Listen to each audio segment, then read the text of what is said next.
The history of special education in Western Australia absolutely mirrors the history of special education throughout the English-speaking world.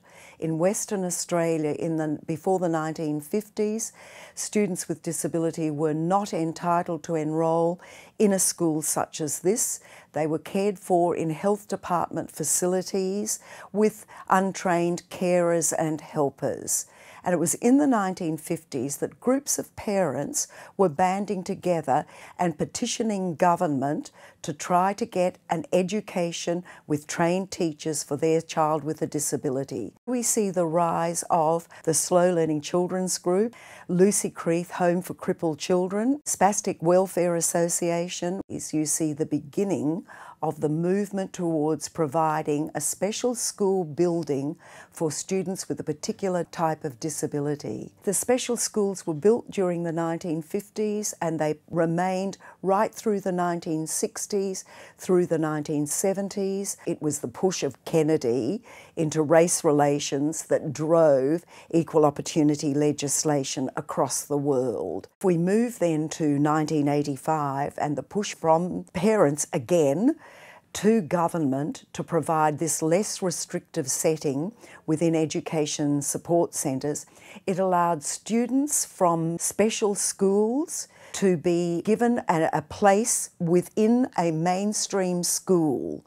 However, with the support of teachers trained in special education, the education support centres were set up with their own principal, which made them a school, which meant that the education department provided good resourcing because they were a school in their own right.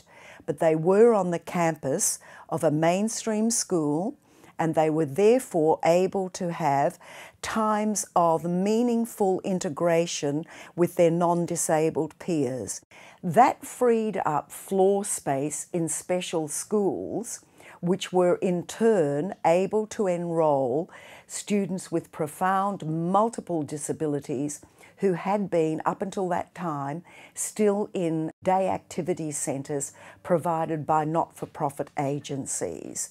Round about the 1990s, it was a 1920s Education Act that we were still dealing with. Parents were challenging that. The department listened to those challenges, and with the revision of the State Education Act in 2000, the enrolment processes were changed so that parents of students with disability could in fact take their child to their local school and rightfully ask for an enrolment in a mainstream school. The challenge for teachers in training is to remember a child with disability is first and foremost a child. The important thing is to make them feel part of that class. You must be prepared. Your education assistant needs to be prepared.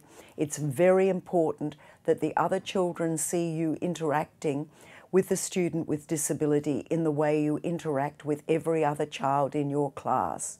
Making a difference for children in classrooms is really, as I see it, the job of a teacher into the future.